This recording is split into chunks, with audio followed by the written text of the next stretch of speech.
I remember having a problem once in a relationship. And basically, what the problem was is I tend to be chameleon like, and I think a lot of us are that way. We tend to want to represent or be the best of ourselves for a person. That's normal. First impressions are lasting impressions. And it's not that you're hiding who you actually are, it's just that you're putting your best foot forward. It's kind of what some people would say sending your representative, but not in a negative way. It's just that you want that person to acknowledge those good qualities about you more readily than they begin to see the negative ones at first, because eventually you want them to see the negative ones too. I mean, everybody deserves a right to make an informed decision about who they get involved with. But I digress. What I mean when I say start how you finish, basically, is that when I had this conversation with my mom, it basically was about me being a chameleon in a relationship and starting things out being a certain type of way, and basically being almost everything to that person that they said they wanted. And eventually you begin to find out that you may have bitten off more than you can chew, or that it's impossible to live up to those standards that you set for yourself or they set for the person they got involved with or what have you. But you realize that you've had enough. And I thought it was fair game midstream to change up how I behaved and what I did.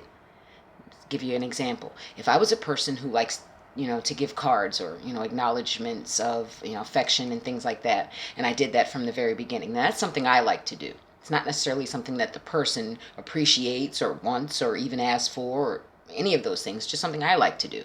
And if I start out doing them, and that's because it's something I like to do. And then I find out, as time goes on, that it's not necessarily received in the way that I wanted it to be received. And so I get mad and I stop.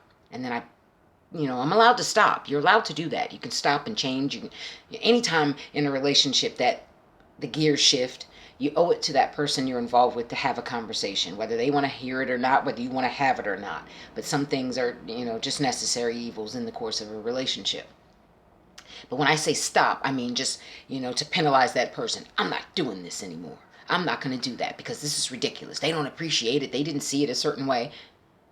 But the crux of the story is that it's not your fault that they didn't see it that way, but it's also not their fault that you started out that way and then you changed. It's not fair to them.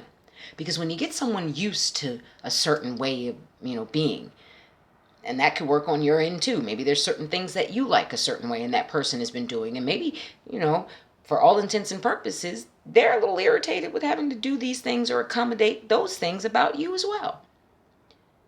It behooves us all to stop and think. Have that conversation.